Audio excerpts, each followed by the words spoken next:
ಶ್ರೀ ಗುರುಭ್ಯೋ ನಮಃ. ಇಂದಿನ ಕಥಾಭಾಗ ಶ್ರೀ ಬನಶಂಕರಿ ವೈಭವ. ಈ ಪುಣ್ಯ ಕಥೆಯನ್ನ ಕೇಳಿದ ಎಲ್ಲ ಭಕ್ತರಿಗೂ ಆ ತಾಯಿ ಈಗ ಪರ ಸೌಖ್ಯವನ್ನ ಕರುಣಿಸಲಿ ಎಂದು ಪ್ರಾರ್ಥನೆಯನ್ನು ಮಾಡುತ್ತಾ ಒಮ್ಮೆ ಋಷಿ ಮುನಿಗಳು ಶಿವಸುತನಾದ ಕಂದನ ಬಳಿ ಬಂದಿದ್ದಾರೆ. ಷಣ್ಮುಖನೇ, ನಿನ್ನ ಮುಖದಿಂದ ಅನೇಕ ಅನೇಕ ದಿವ್ಯ ಅದ್ಭುತ ಚರಿತೆಗಳನ್ನ ಕೇಳಿದ್ದೇವೆ. ಆದಿಶಕ್ತಿ ಮಾತೆ ಶ್ರೀ ಬನಶಂಕರಿ ದೇವಿಯ ದಿವ್ಯ ಕಥಾಮೃತವನ್ನ ಕೇಳಬೇಕು ಎಂದು ಬಂದಿದ್ದೇವೆ. ದಯಮಾಡಿ ನಮಗೆ ಹೇಳಬೇಕು ಎಂದು ಪ್ರಾರ್ಥನೆ ಮಾಡಿದ್ದಾರೆ. ಆಗ ಷಣ್ಮುಖ ಸ್ವಾಮಿಯು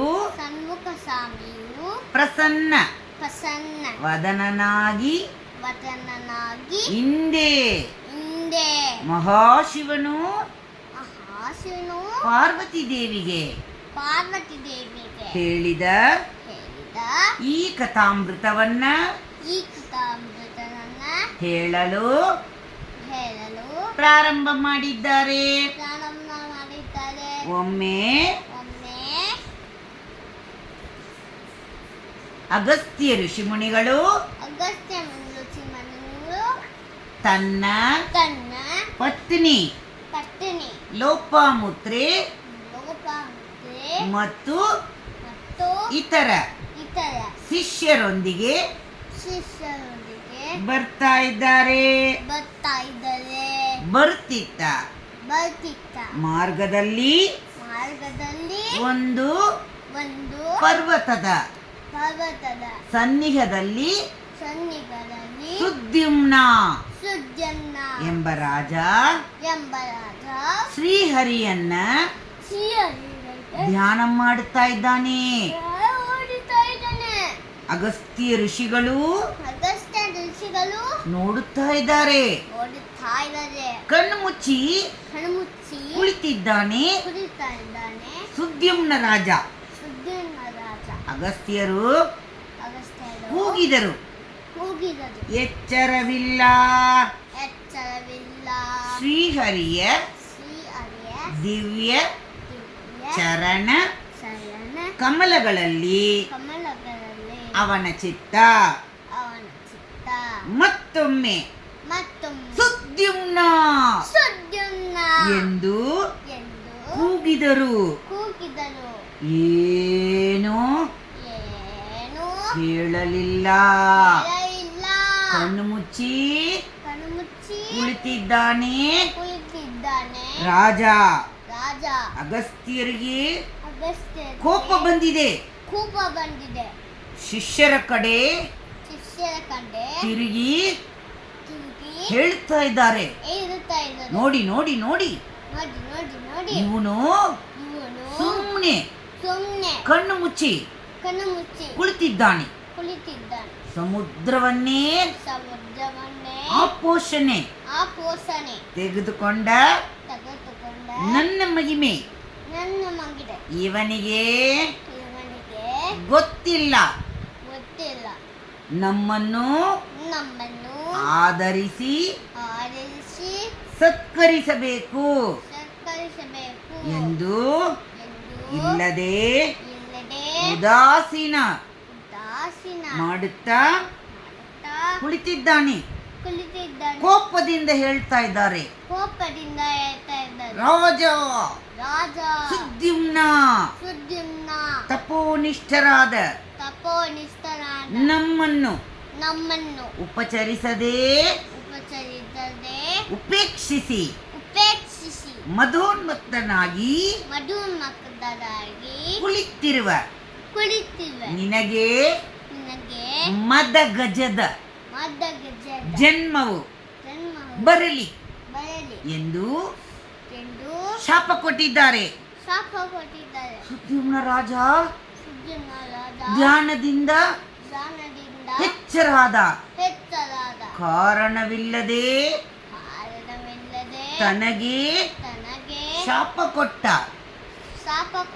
ಮುನಿಗೆ ತಾನು ಶಾಪ ಕೊಟ್ರೆ ತನ್ನ ತಪಸ್ಸು ವ್ಯರ್ಥವಾಗ್ತದೆ. ಆದರೂ ನಾನು ಅತಿಥಿಯನ್ನ ತಿರಸ್ಕಾರ ಮಾಡಿದೆ ಎಂಬ ದೋಷಕ್ಕೆ ಗುರಿಯಾದೇನಲ್ಲ. ನನಗೆ ಯಾಕೆ ಈ ಶಾಪ ಸ್ವಾಮಿ?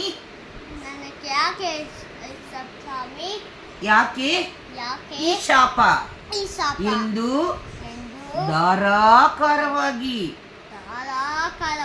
ಕಣ್ಣೀರನ್ನ ಸುರಿಸುತ್ತಾ ಶ್ರೀಹರಿಯನ್ನ ಧ್ಯಾನ ಮಾಡ್ತಾ ಇದ್ದಾನೆ. ಧರಣಿಯೊಳಗೆ ನೀ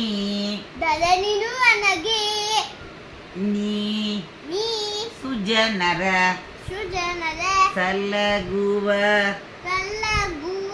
ಬಿರುದು ಪಡೆದವನ್ ಅಲ್ಲವೇ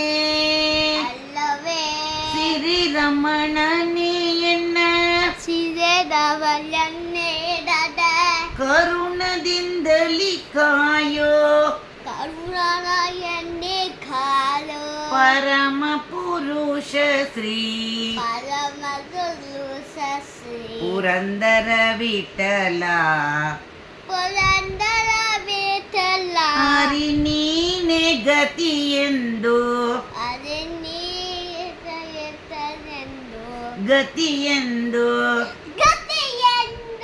ನೆನೆ ನಂಬಿದವರ ಮರೆತಿರುವುದು ನ್ಯಾಯವೇ? ಶ್ರೀಹರಿ